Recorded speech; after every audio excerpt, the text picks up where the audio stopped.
So the engagement story. So I knew that Jared was going to propose to me sometime in the fall.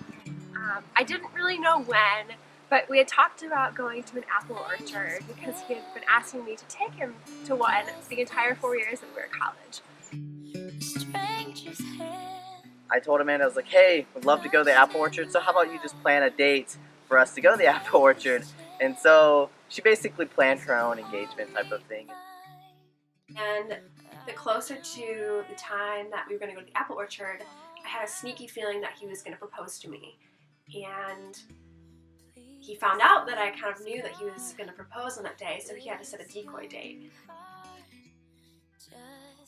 One thing I did was I had told her the next weekend that we're going to the apple orchard, for the next weekend, make sure that you have a cute outfit picked out, and I'm going to be doing something super special for us, so I need to keep that time available. So that kind of threw her off a little bit. And then also, I had promised on the relationship that I was not going to propose at the apple orchard.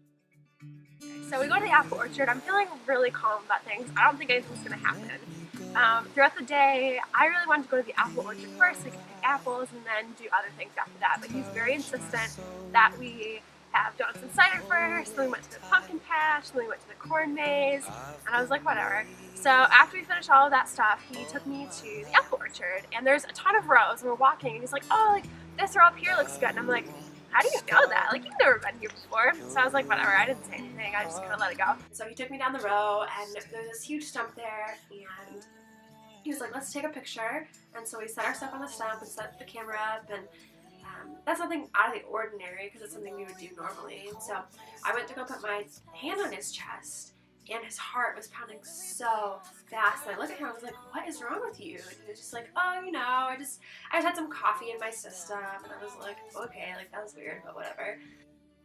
I wanted her to pick some apples off of this certain tree because I had this picture in my head that she would pick some apples, and then as soon as she picks some apples, I'll be on my knee as soon as she turns around, and then I could propose.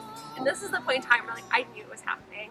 And so I just got like really nervous, and I didn't want to pick an apple, and so he couldn't get me to pick one. So he took my hands, he turned me around, and he got on his knee. And I was like, Amanda Elizabeth, I love you so much, and I want to be with you for the rest of my life. Will you marry me?